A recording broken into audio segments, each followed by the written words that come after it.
a minha geração. Este país também é para novos e é por isso que recebemos em estúdio a pessoa mais diplomata, mas não diplomata, pelo menos oficialmente, que vamos conhecer. Na diplomacia portuguesa defende uma política externa feminista. Chamo por isso a atenção do Ministério dos Negócios Estrangeiros e peço também a atenção do Ministério da Defesa Nacional para a conversa que se segue. Tem 25 anos, estudou no Reino Unido, em Essex e em Londres, onde foi a primeira e única portuguesa a completar o mestrado em Mulheres, Paz e Segurança pela London School of Economics. A motivação e a impaciência levaram-na aos palcos da NATO em 2022, ora na Cimeira da Juventude, ora na Conferência do Comitê da NATO para a Perspectiva de Género. Antes disso, em 2021, venceu a primeira edição do Prémio Direção-Geral de Política de Defesa Nacional, atribuído na altura pelo ministro Gomes Cravinho. Aproveitou o momento para colocar o dedo na ferida, sem medos e meias palavras, através de um ensaio que denuncia o que falta ser feito e como o governo deve agir na próxima década no que toca à Agenda Mulheres, Paz e Segurança, um dossiê que parece ocupar-lhe a mente e o coração todos os dias. Maria Luísa Moreira, muito bem-vinda. Obrigada. Eu estou muito longe da verdade. Mulheres, Paz e Segurança ocupa que percentagem da tua energia vital?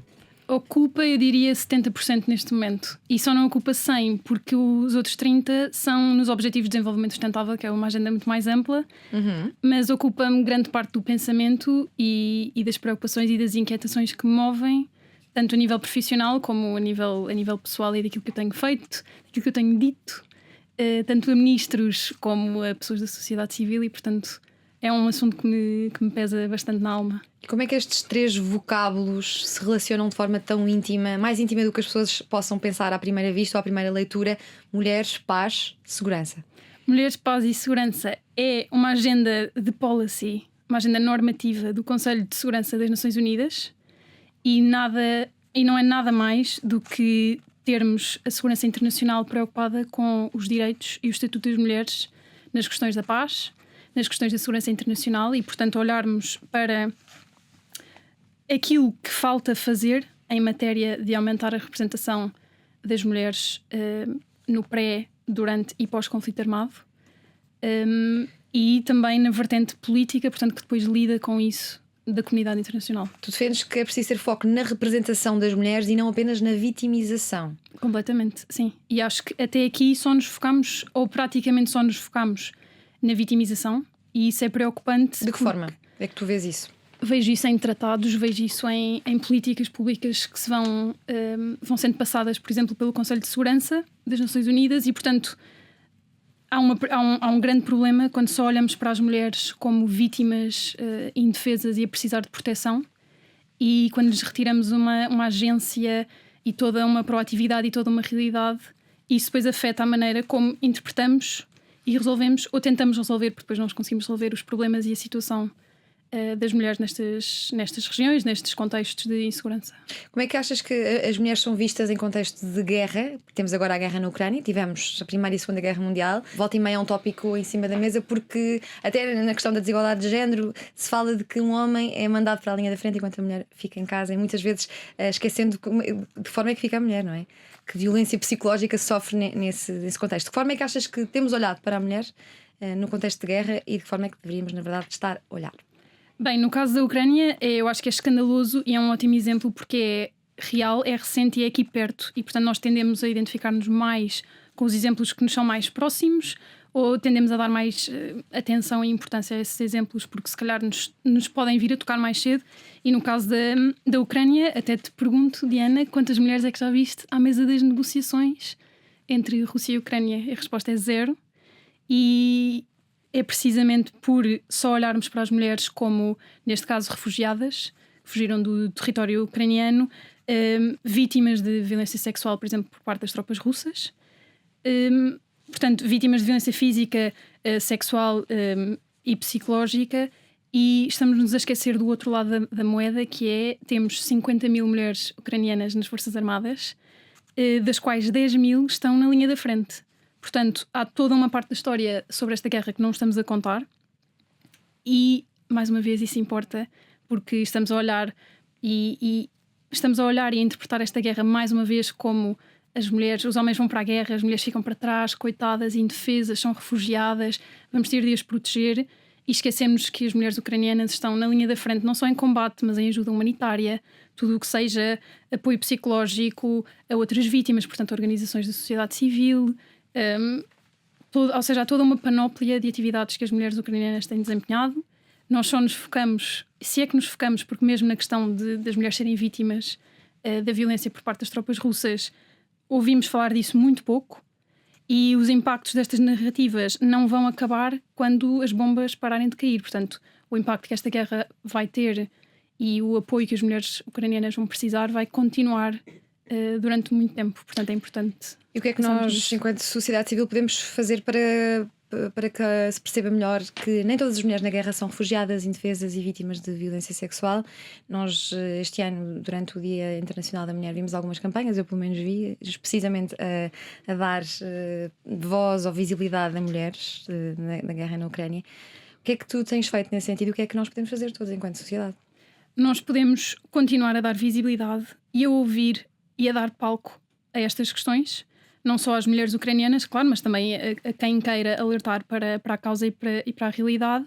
E podemos nós, enquanto sociedade civil, dar palco e ouvir essas mulheres. Nós, na WISE Portugal, na Women in International Security, já tivemos uma deputada ucraniana a falar-nos diretamente do Parlamento, exatamente a dizer: esta é a realidade, isto é o que nós precisamos, por favor ajudem de maneira X, Y e Z. E depois também podemos, para nós cá dentro, por exemplo em Portugal, pedir aos nossos ministros e aos nossos deputados que trabalhem e que não se esqueçam do assunto e que não deixem estas pessoas cair no esquecimento, quer seja, lá está, dando palco e entrando em diálogo político, mas também enviando recursos que permitam a estas pessoas depois sair da situação horrível em que estão neste momento. Então, mas o que é que tu tens a dizer, Maria Luísa, às pessoas que dizem que há desigualdade de género quando os homens são mandados para a linha da frente em vários conflitos e as mulheres ficam em casa? Pois, essa é a grande questão, e eu acho que esse tema agora vai ganhar notoriedade precisamente porque nós somos adeptos da igualdade e do empoderamento e da participação das mulheres, e eu acho que as mulheres, se assim o entenderem, podem e devem juntar-se aos esforços de guerra. Claro que são situações dramáticas e mais raras do que aquilo que se julga. Acho que as pessoas que acham que só os homens é que estão na guerra e que as mulheres estão indefesas em casa, acho que estão muito erradas, mas percebo que seja essa a imagem que nós passamos, e é importante quebrar essa imagem, porque essa não é de todo a realidade. E, portanto, é só uma questão de dar visibilidade e perguntar onde é que estão as mulheres. E o que é que podemos fazer para quebrar a imagem de uma sala de negociações cheia de homens? Podemos... tanta coisa por fazer. Podemos começar a ter mais coragem política e a chamar as coisas pelos nomes e a exigir mais mulheres em cargos de poder político, e, portanto, queremos criar espaço para que as mulheres se sentem à mesa e, se for preciso, repensamos numa mesa nova. Portanto, não queremos necessariamente que uma mesa de homens abra um espacinho para ter uma cadeira para uma mulher. Se for preciso, repensamos tudo, arranjamos uma mesa nova, trazemos mais mulheres e permitimos que elas participem de forma plena e sem barreiras. O que é que tu foste dizer no palco da NATO na Cimeira da Juventude em 2022, o ano passado? Que discurso foi este, Maria Luísa? Esse discurso surge, ou seja, isto foi uma cimeira pré-Conceito de Madrid, e eu fui precisamente exigir à NATO, portanto tive um discurso de 1 minuto e meio, foi uma coisa curta, mas em que exigi precisamente que a NATO, enquanto pilar da nossa segurança, da segurança transatlântica, se preocupe mais com estas questões, e que, portanto, acho que devemos desconstruir esta imagem tradicionalmente masculina da defesa, e acho que a NATO tem uma responsabilidade acrescida nesse esforço, e que, portanto, tem de institucionalizar algumas destas preocupações e passar, portanto, da política e da teoria para depois a prática, e para ver se conseguimos aumentar os nossos 12%, acho que é a média, de mulheres nas Forças Armadas da Aliança. Tu apresentaste também a conferência do Comitê da NATO para a perspectiva de género. Em que é que consiste esta conferência? Essa conferência é anual e é organizada pelo pilar militar da NATO. Ou seja, o ano passado ainda foi liderada por uma portuguesa, pela Tenente-Coronel Diana Moraes, que é também uma grande amiga e uma grande mentora. E, portanto, foi precisamente já foi a seguir ao Conceito de Madrid, mas, portanto, discutimos alguns desses passos que é preciso, que a NATO deve fazer de forma a conseguir também a própria NATO ter mais mulheres, permitir que as mulheres participem de forma significativa e desconstruirmos de uma vez por todas aqui este embaraço que é só termos homens na defesa. E no ensaio original que submeteste para o prémio que acabaste por ganhar da Direção-Geral de Política de Defesa Nacional, 10.000 caracteres, não era? 10.000 palavras? 10.000 palavras. 10.000 palavras. O que é que tu escreveste que te levou a ganhar o prémio? Dizias-me que meteste o dedo na ferida. Meti o dedo na ferida e sem medos e exigi... portanto, a Agenda Mulheres, Paz e Segurança foi adotada há 23 anos, foi no ano 2000. Na Resolução 1325. Exatamente. Essa resolução foi foi adotada no ano de 2000. Portanto, temos 2 décadas de trabalho insuficiente, em atraso, a uma velocidade questionável.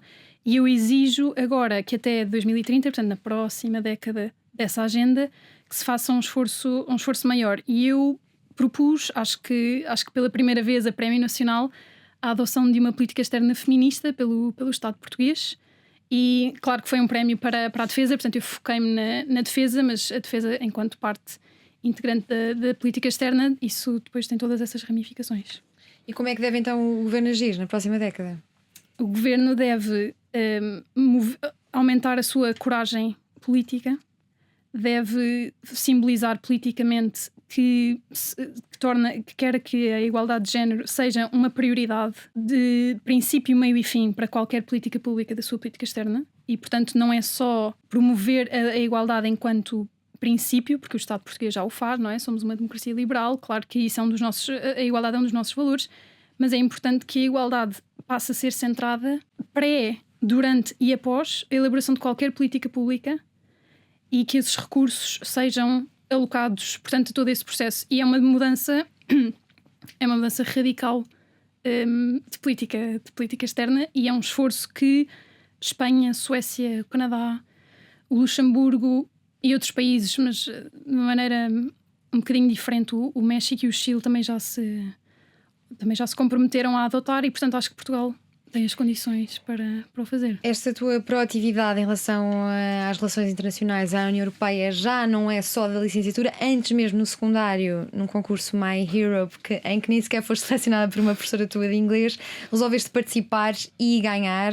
Tinhas que debater na altura assuntos europeus no Banco de Portugal. Sim, uma coisa um bocadinho aleatória. Era a perspectiva dos jovens sobre... Isso é curioso. Como é que tu resolves avançar, participar nesse concurso quando nem sequer tinhas sido pré-selecionada pela tua professora? Quando muitas vezes um dos principais problemas que ouvimos em relação à participação de mulheres é de facto o síndrome de impostora que muitas de nós temos e que muitas vezes nos impede de avançar com as nossas ideias para a frente. Portanto, tu aqui, no 12º ano, já ainda muito nova, já demonstravas aqui uma vontade de avançar sem medos.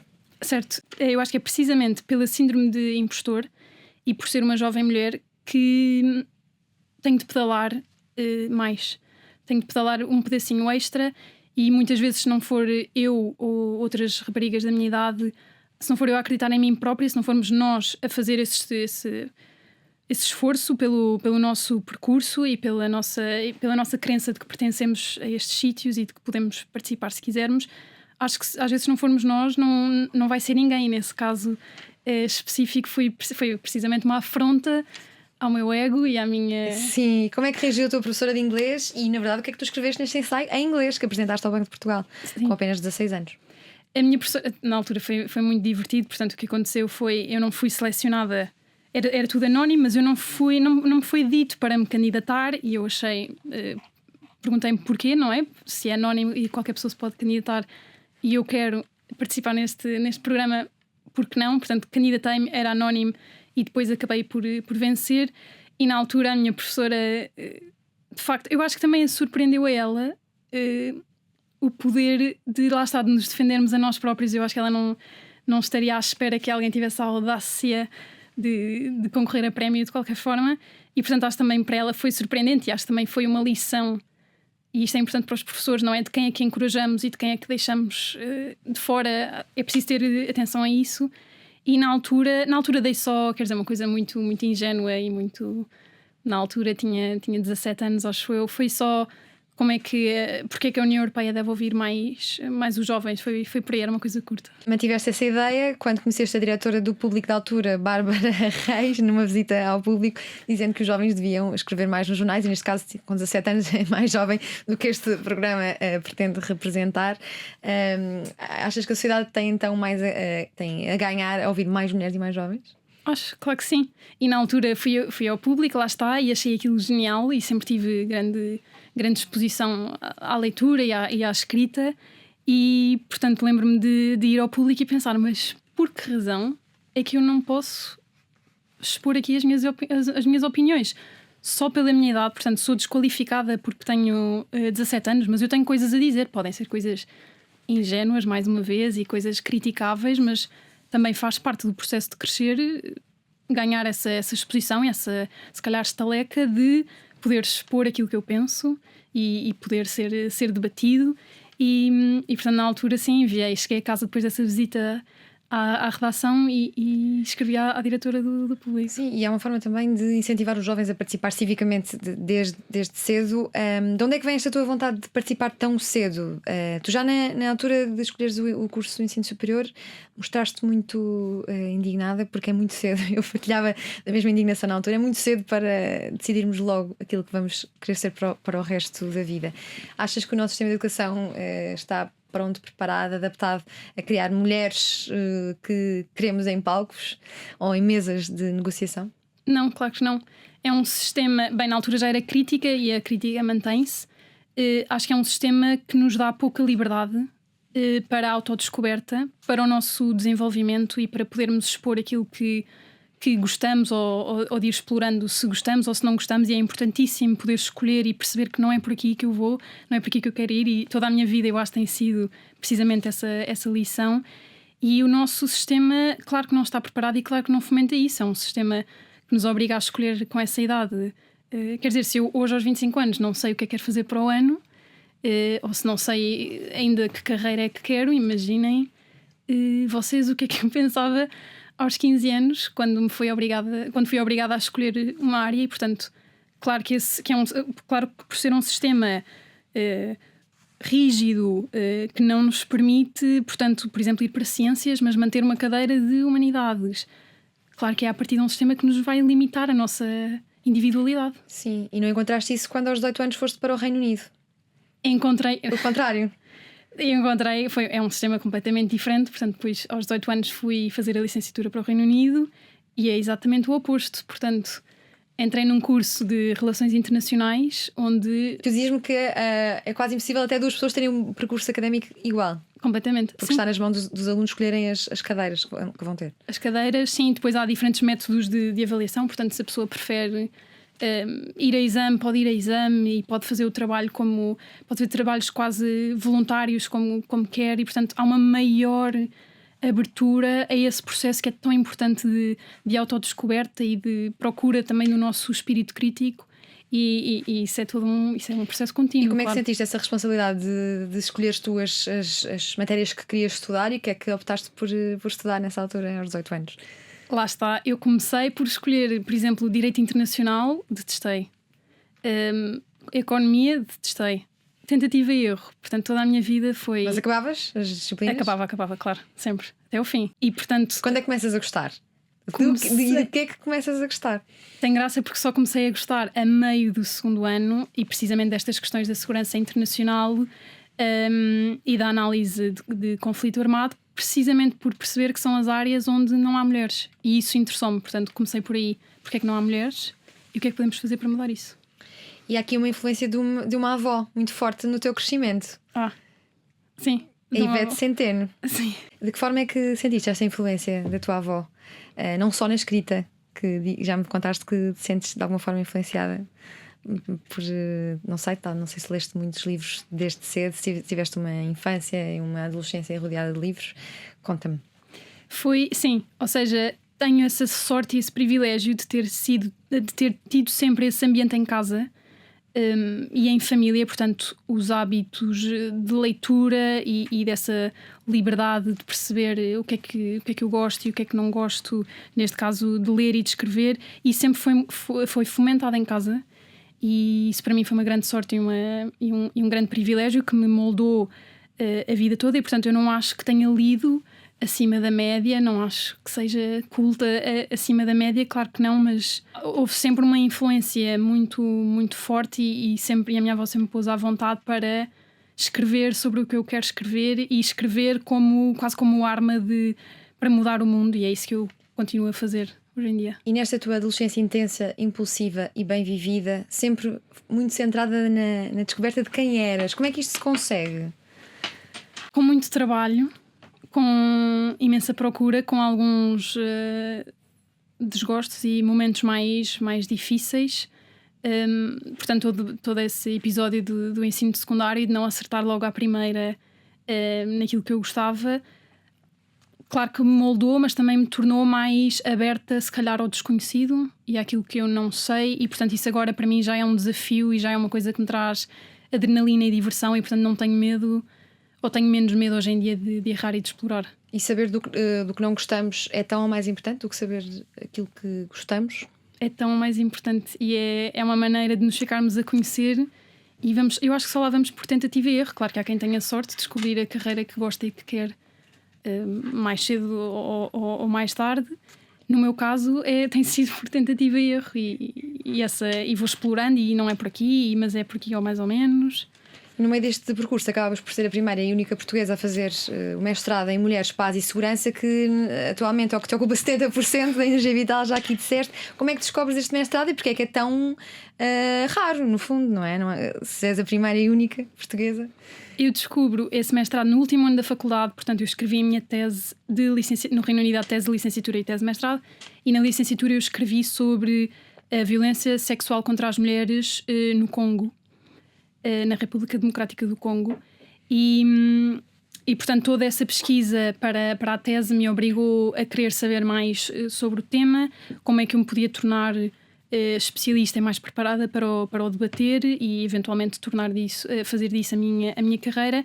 E portanto na altura foi relativamente fácil, porque sendo esse o tema que eu gosto e querendo me tornar especialista, era um de 2 mestrados no mundo, um na Europa, o outro nos Estados Unidos, e para os Estados Unidos estava fora de questão. Quando falas de violência sexual, referes-te a mutilação genital? Refiro-me a tudo, refiro-me a violações, refiro-me a gravidezes forçadas, mutilação genital feminina e por aí. Portanto há todo um leque. O casamento infantil também pode ser considerado violência sexual, sim. O que é que nos dizem os números dessa realidade? Como é que podemos traçar o estado da situação?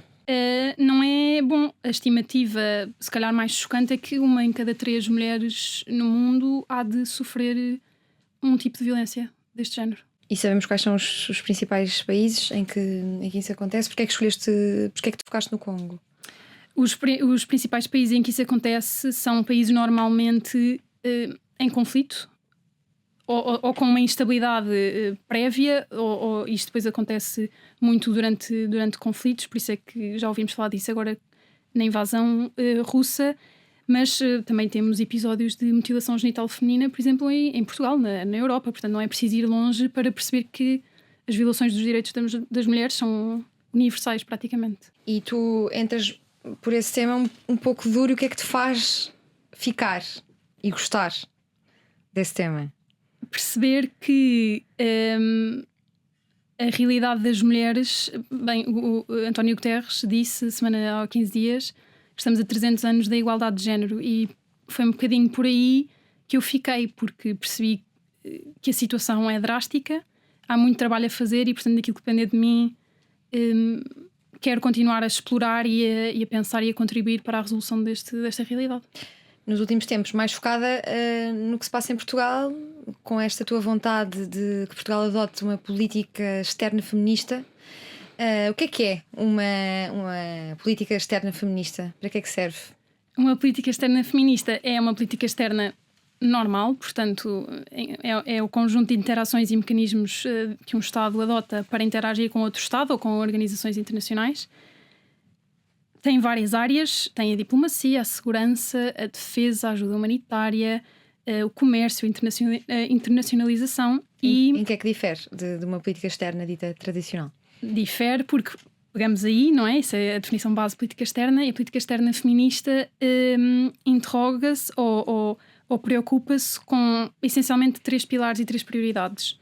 Os direitos humanos, os direitos das mulheres, portanto, ter a certeza de que os direitos das mulheres são a preocupação transversal a todas estas áreas. A representação, e aí é muito fácil, é só perguntar onde é que estão as mulheres e porque é que não cá estão, se for esse o caso, e normalmente é, porque a política externa continua a ser uma área muito masculina, e uma política externa feminista obriga-nos também a pensar em recursos, a perguntar de que forma é que os nossos investimentos e as nossas ações podem melhorar efetivamente, ou as políticas públicas que nós trabalhamos podem melhorar o estatuto das mulheres. E o que é que faz de Portugal um bom candidato à adoção desta transformação? Portugal é um ótimo aluno a nível bilateral e multilateral, sempre foi, portanto é uma democracia que se preocupa com estes temas, vai fazendo o seu trabalho de casa a nível interno. Claro que não somos um país péssimo e não é comparável com a realidade de outras pessoas noutros países do mundo. E precisamente por isso Portugal pode pegar na sua posição de privilégio, e até por ter uma política externa completamente neutra em questões da igualdade, e enquanto ator internacional preocupado com estes temas, vai e no que depender de mim vai mesmo adotar esta mudança para que também possa, dentro das suas esferas de influência, a comunidade de países de língua portuguesa, por exemplo, depois fomentar esta adoção. Nós, quando pensamos e ouvimos falar de Portugal nestes contextos bélicos, ouvimos sempre que o nosso país é o cantinho do céu em que, felizmente, não tem acontecido nada, e por isso pergunto-te que questões enfrenta Portugal no que diz respeito à segurança internacional. Portugal tem logo a questão de contribuir como pode, por exemplo, para missões das Nações Unidas, portanto, dos capacetes das Nações Unidas para a manutenção da paz. É uma grande presença e preocupação de Portugal. Portugal também passa muito tempo com as questões do multilateralismo, porque Portugal tem as questões multilaterais enquanto um dos 6 eixos da sua política externa, e, portanto, é um ator que participa muito nas Nações Unidas e nas organizações multilaterais. E é por aí, as nossas Forças Armadas também desempenham papéis importantíssimos em mandatos internacionais, principalmente aqui por causa da nossa geografia. Ou seja, é muito por aí, são estes, diria-se cá, 3. E o que é que achas que o Ministério dos Negócios Estrangeiros e o Ministério da Defesa Nacional podem fazer para maximizar a transparência, para criar pontos de diálogo, para trazer mais mulheres para os espaços de decisão? Os nossos ministérios podem começar a pensar em, primeiro de tudo, uma vez adotada uma política externa feminista, isto quase que se torna natural, porque é uma exigência quase de princípio, na teoria, em que os nossos atores políticos se tornam mais próximos da sociedade civil, e aqui a sociedade civil surge como um conjunto de atores que pode e deve informar as nossas políticas públicas, porque temos este hábito de fazer as coisas top-down, e, portanto, trazer a sociedade civil permite-nos, claro, fazer esse top-down na mesma, mas também aqui uma ação quase de terreno para a vertente política, e, portanto, acho que os nossos ministérios devem seguir os passos, por exemplo, do Canadá, em que cada vez que há uma revisão de um conceito estratégico, seja agora recentemente acho que foi o da Defesa Nacional do Canadá, abrir espaço e pontes de diálogo com a sociedade civil, quer seja um grupo de acompanhamento dessa revisão, ou até abrir simplesmente canais onde a sociedade civil pode colocar as suas questões, as suas prioridades e aquilo que a própria sociedade civil acha que deve ser a nossa política externa ou a nossa política de defesa. Deixando aqui um pouco o palco nacional e olhando para o palco internacional, mais concretamente para a NATO, como é que olhas para a postura da NATO em relação a esta invasão da Ucrânia? A NATO, eu sou a favor da NATO, portanto, essa posição fica clara. Acho que tem agido como pode e como deve. Portanto, naquilo que depender da aliança, acho que devemos continuar a apoiar os países que nos interessam, neste caso a Ucrânia. Acho que a NATO tem feito um trabalho importante e considerável a não deixar que a Ucrânia caia, E enquanto isso acontece e a NATO envia esse apoio, também a própria NATO aproveita para se reimaginar e reinvestir nos seus pilares e no seu mandato, porque, como sabemos, há quem diga, perdido um bocadinho de relevância e agora vai ganhar e, portanto, já ganhou essa relevância de novo e, portanto, vai surgir agora como pilar importantíssimo aqui na nossa segurança do continente europeu. E a ONU de António Guterres tem conseguido cumprir o papel, a missão para a qual foi criada? Vai cumprindo, mas é demasiado lenta. A Organização das Nações Unidas é lenta ou seja, é ambiciosa, mas é lenta e acho que tem muita resistência interna à sua transformação e, portanto, isso impede que se acelerem os processos, a começar logo pelo Conselho de Segurança das Nações Unidas, que não dá para alterar por vetos e por razões óbvias. Mas quer dizer, está tudo a ser demasiado lento, portanto não vamos atingir, por exemplo, nenhum dos Objetivos de Desenvolvimento Sustentável e o da igualdade de género vai ser aquele que vai avançar menos até 2030. Já lá vamos aos Objetivos de Desenvolvimento Sustentável que têm ocupado os tais 30% que ainda não falámos nesta conversa, mas aqui ainda neste tema e olhando para a União Europeia, achas que deveria ser desenvolvida uma unidade com capacidade militar comum na União Europeia, capaz de enfrentar as ameaças de hoje e da amanhã? Acho, porque vai-nos permitir ter mais autonomia e acho que também agora na guerra percebemos a importância de ter uma União Europeia coesa, resiliente, flexível e que se possa adaptar à realidade e aos desafios que atravessa e, portanto, faz todo o sentido sermos o mais autossuficientes, o mais autónomos possível. E somos muitos Estados-membros, portanto faz todo o sentido continuarmos esse caminho, sempre em diálogo, claro, com organizações como a NATO e como as Nações Unidas. Portanto, uma coisa não impede a outra, é só sermos mais autónomos e aumentarmos a nossa resiliência. Tu, no início do ano passado, foste bater à porta de Ana Gomes com um objetivo muito concreto. Certo. Qual era o teu objetivo? E foi conseguido. O meu objetivo, foi portanto, até. Foi... bati à porta da embaixadora Ana Gomes porque ela tem uma organização da sociedade civil chamada WISE, Women in International Security, e portanto eu, uma vez regressada de Londres e com este mestrado que me abriu imensas portas, percebi que uma das minhas missões, pelo menos agora num futuro próximo, é o de animar esta conversa em Portugal e portanto bati à porta e disse: esta é a minha missão, eu gostava de fazer isto consigo ao seu lado, portanto não há assim tantas mulheres em Portugal, se calhar contas por uma mão, que se foquem nestes temas tão proativamente como ela e portanto consegui, juntei-me e temos feito um trabalho divertidíssimo e importante precisamente da perspectiva da sociedade civil, sempre com um olho crítico ao poder político. E como é que é trabalhar de perto com Ana Gomes? É incrível, principalmente pelo gap geracional que há entre nós. E no entanto somos perfeitamente capazes de construir esse diálogo e perceber que as coisas só lá vão por pontes e por um reconhecimento de que os problemas que atravessamos são comuns e não vale a pena fazer distinções. Era a candidata que apoiavas nas últimas presidenciais? Era. E ficaste triste então por não Fiquei ter sido eleita? Fiquei, sim. Precisamos de ter uma mulher presidente? Então não precisamos. Para quando é que vamos ter uma Presidente da República mulher? Ou uma Primeira-Ministra já agora? Eu tenho, ou as duas. Eu tenho alguma urgência. Eu não vou esperar 300 anos como o António Guterres disse. Recuso-me. Portanto, no que depender de mim, lá estarei para aplaudir, da mesma forma que aplaudi a Ministra Helena Carreiras, a nossa Primeira-Ministra de Defesa. Eu diria o mais rápido possível, por favor. E mulheres com perfil adequado para candidatas à Presidência da República, além de Ana Gomes, Marisa Matias, Maria de Belém.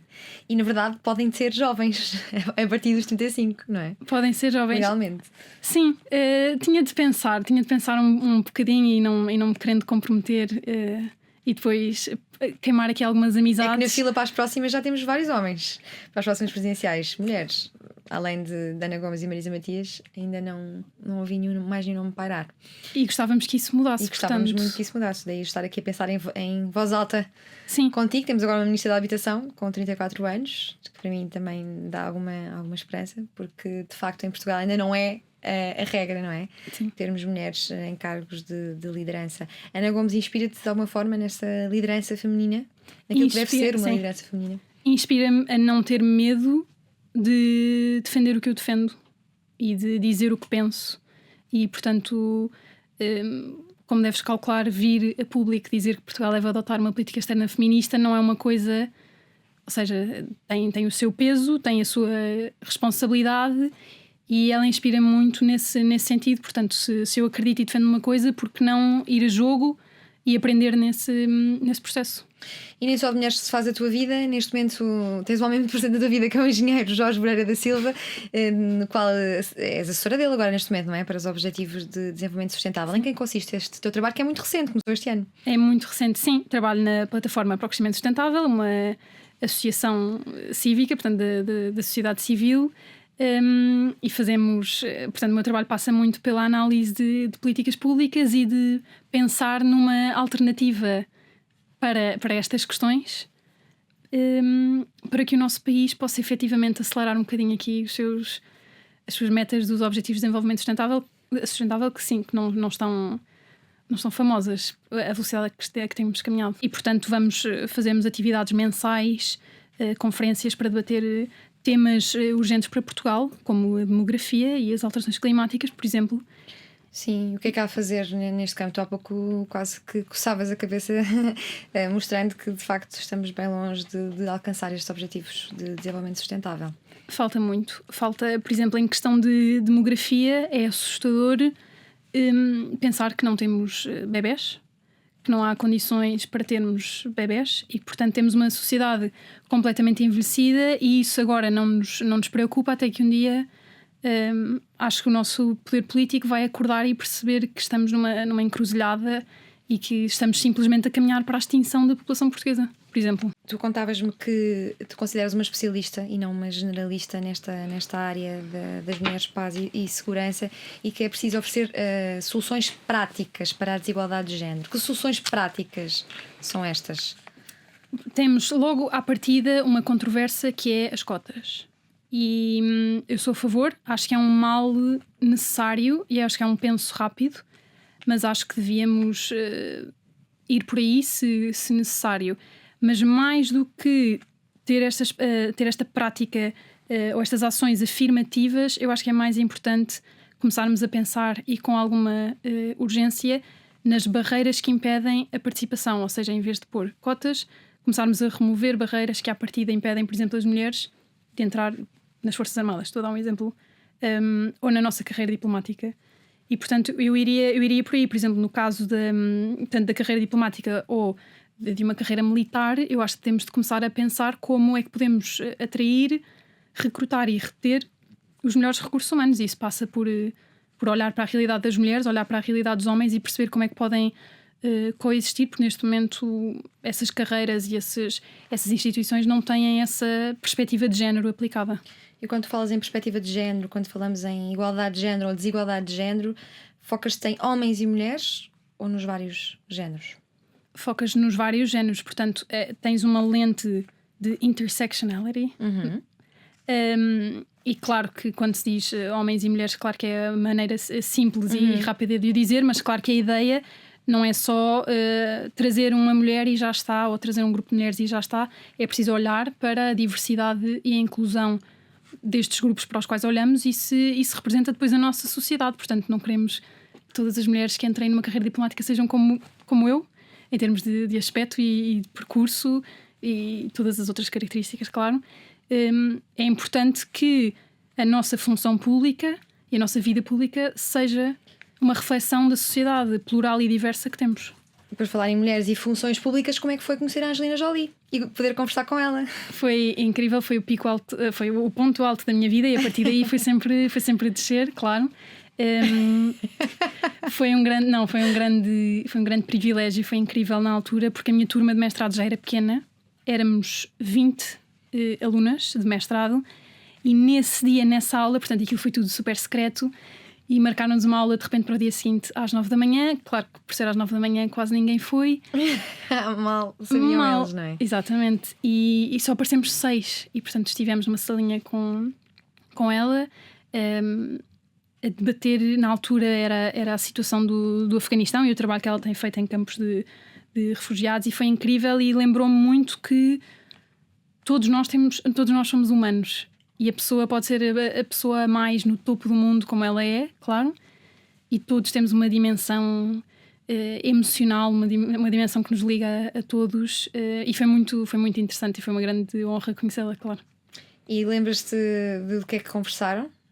Os principais Conversamos, temas? sim, ainda bem que ela não vai ver este programa, porque eu agora Ela não percebe português. Ela não percebe. Teria de contratar alguém para Exatamente. traduzir a Ela, conversa. sim, ela na altura falou precisamente muito da vitimização das mulheres, e portanto, e não falou só, que eu acho que é uma coisa importante, não falou só das mulheres que ela vai conhecendo, por exemplo, nestes campos de refugiados, falou também da sua própria situação, lá está, de pessoa que aparentemente tem tudo, e depois, quando olhamos com atenção, na verdade foi uma pessoa que passou por episódios de violência e de abuso, e que fala disso abertamente, e de como isso a permite, ou lhe despertou o interesse de estender a mão e ajudar outras mulheres a sair dessas situações. Sim, parece que andamos aqui em círculos, mas a indignação que mais se tem movido é justamente o discurso político que se tem focado na tal vitimização que falavas agora mesmo.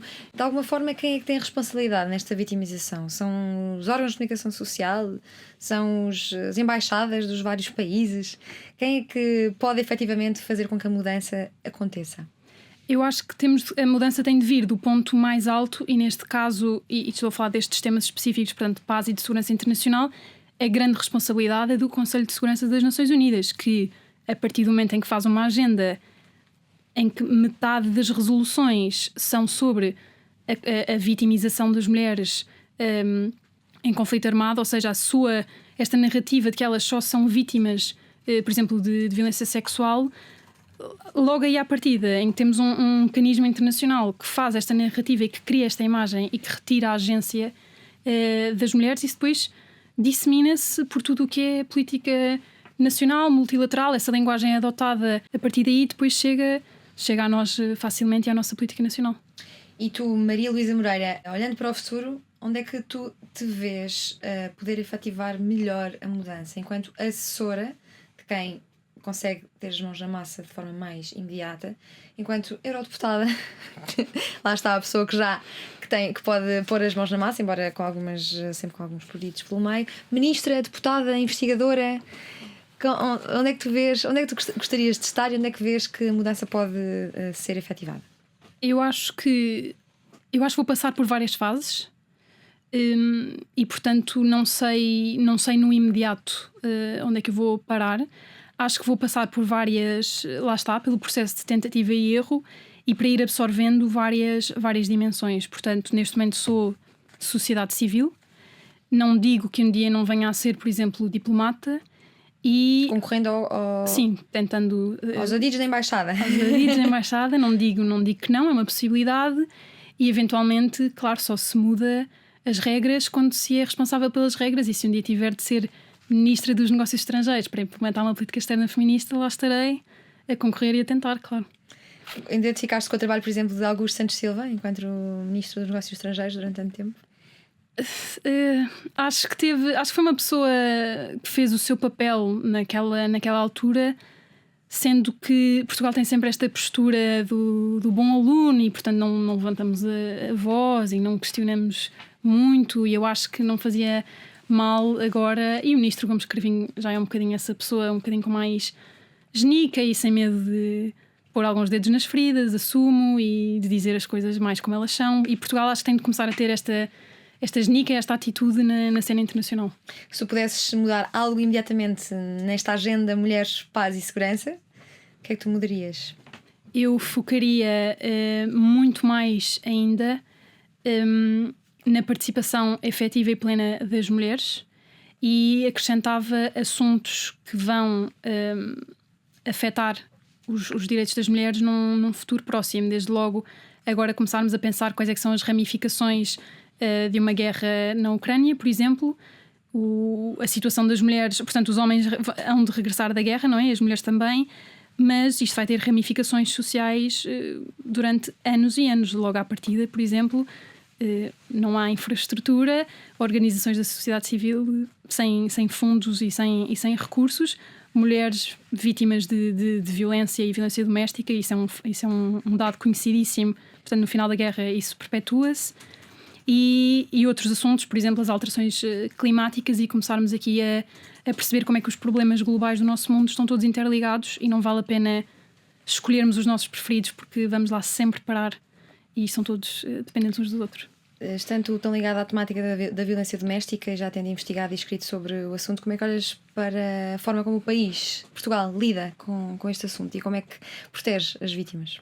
Acho que ainda lida mal, portanto não temos mecanismos. Acho que falta fazer. Eu acho que o nosso problema é mais de cultura e é mais enquanto sociedade, e portanto olhar para a abertura de se poder dizer que se é vítima e ter esse apoio imediato. Claro que não terá os recursos e se calhar as leis que outros países mais amigos da igualdade de género ainda, por exemplo, penso na Suécia e na Finlândia, mas acho que vai fazendo o seu caminho, mas falta fazer muita coisa, falta pôr políticas públicas centradas nas vítimas, assegurar que há condenações, proteção, falta muito. Tu desdobras-te em várias atividades, também és oradora. Recentemente estiveste na Marinha, no Dia Internacional da Mulher, a discursar para mulheres e homens, só mulheres? Para 140 homens e 10 mulheres. 10 mulheres. E qual foi a tua estratégia? O que é que tu levaste? O que é que tu foste lá dizer com tão poucas mulheres? Eu fui lá falar, curiosamente, do papel das mulheres nas questões da defesa nacional, e fui lá precisamente dar a minha perspectiva da sociedade civil, o que foi divertidíssimo. E portanto eu nunca me imaginei aos 25 anos discursar para uma plateia de fuzileiros homens, não é? E ali estava eu. Eu acho que o importante é passar a mensagem, e foi isso que eu fiz, e no final acho que tive um feedback muito positivo, que é o de começarmos todos a perceber e a aceitar que isto não são histerismos e problemas das mulheres. A igualdade diz respeito a todos e depende de todos, e é essa a mensagem que eu tento passar. Ou seja, irrita-me, por exemplo, quando há um evento do Dia da Mulher e põem um painel de mulheres com uma mulher moderadora a falar para uma plateia de mulheres. A NATO, por exemplo, fez isso, só para dar aqui um exemplo na área da defesa, no dia da adoção do Conceito Estratégico de Madrid, falou-se da Agenda Mulheres, Paz e Segurança, mas numa salinha isolada, portanto, mulheres ministras da defesa a falar umas para as outras, com uma plateia de mulheres, e isso não fez parte da conversa central. E eu acho que é importante começar a trazer estes temas para a agenda do dia e para o palco central, com homens e mulheres, porque depende de todos. E para quem quiser entrar neste tema, para onde é que deve começar? Pelo livro Mulheres Invisíveis? Como é que os dados configuram um mundo feito para os homens? Por exemplo? Sim. Eu acho que a melhor maneira é perceber de onde é que vem a nossa motivação para melhorar a situação, quer seja a ler, esse livro, que é um livro fantástico, quer seja a acompanhar as notícias, quer seja a pesquisar dados. Faltam-nos dados, continuam-nos a faltar dados para percebermos a realidade e o caminho que falta caminhar. E eu acho que é por aí, é começar com uma indignação e deixar que essa indignação depois guie. Quando tu precisas de dados sobre estas temáticas que mais mexem contigo, onde é que tu vais? Vou com muita dificuldade. Normalmente as Nações Unidas acabam por ser a melhor fonte para estes dados, sendo que falta imenso. Portanto, o nosso MNE, até há pouco tempo, acho que não era público ou assim tão fácil saber o número de mulheres na nossa rede diplomática e muito menos o número de embaixadoras. E, portanto, nada disso existe em detalhe, ou se existe não é público, e isso está errado. E, portanto, nós precisamos de dados para saber que caminho é que falta percorrer. As próximas eleições que vamos ter serão daqui a um ano, as eleições europeias. Esta política externa feminista pode também ser tema na campanha das europeias de 2024? Pode, e eu acho que vai ser. A União Europeia já tem mecanismos e tem começado esta narrativa, claro, com alguma resistência, como seria de esperar, mas já tem o seu plano, o seu GAP, portanto o Gender Action Plan, que já toca nestas temáticas, e há grupos parlamentares, portanto do Parlamento Europeu, que já se referem a a esta temática e eu acho que vai ser cada vez mais comum à medida que mais países adotam esta política. Portanto, é um tema quente e espero que se calhar daqui a um ano Portugal já tenha os seus 5 cêntimos para dar nesta conversa. Nasceu em Lisboa, filha de um físico teórico e de uma física aplicada. Na capital cresceu sempre rodeada de música, é neta e sobrinha de músicos de jazz, embora nunca tenha pegado num instrumento. Defende que quando fazemos as coisas sem esforço e com paixão, a vida flui mais facilmente e é por isso que pretende manter-se focada na adoção de uma política externa feminista pelo Estado português. Na licenciatura em Relações Internacionais, interessou-se pela importância da manutenção da paz, tropeçou na questão do Estatuto das Mulheres em contextos de instabilidade e insegurança e leu pela primeira vez a Resolução 1325 da ONU. Foi também nessa altura que percebeu que as mulheres foram sendo excluídas das narrativas, interpretações e soluções de guerra ao longo dos anos. Durante o mestrado leu sobre violência sexual na guerra, o tráfico humano, as gravidezes forçadas, a violência doméstica e a invisibilidade social e política generalizada das mulheres e raparigas. Em 2022 entrou em contacto com a embaixadora Ana Gomes para dinamizar ainda mais a WISE Portugal, um projeto partidário dedicado a mulheres na área da segurança internacional, da qual é atualmente secretária-geral. No início de 2023 juntou-se a full-time à Plataforma para o Crescimento Sustentável, onde é assessora de Jorge Moreira da Silva para os Objetivos de Desenvolvimento Sustentável, uma posição que lhe tem servido de rampa para o trabalho que fará no futuro. Nós cá estaremos para acompanhar o futuro da Maria Luísa Moreira, a quem agradecemos por toda a diplomacia e companhia na última hora de conversa na Antena 3 e na RTP3. Maria Luísa, obrigada. Obrigada, eu. E já está. O que vamos fazer?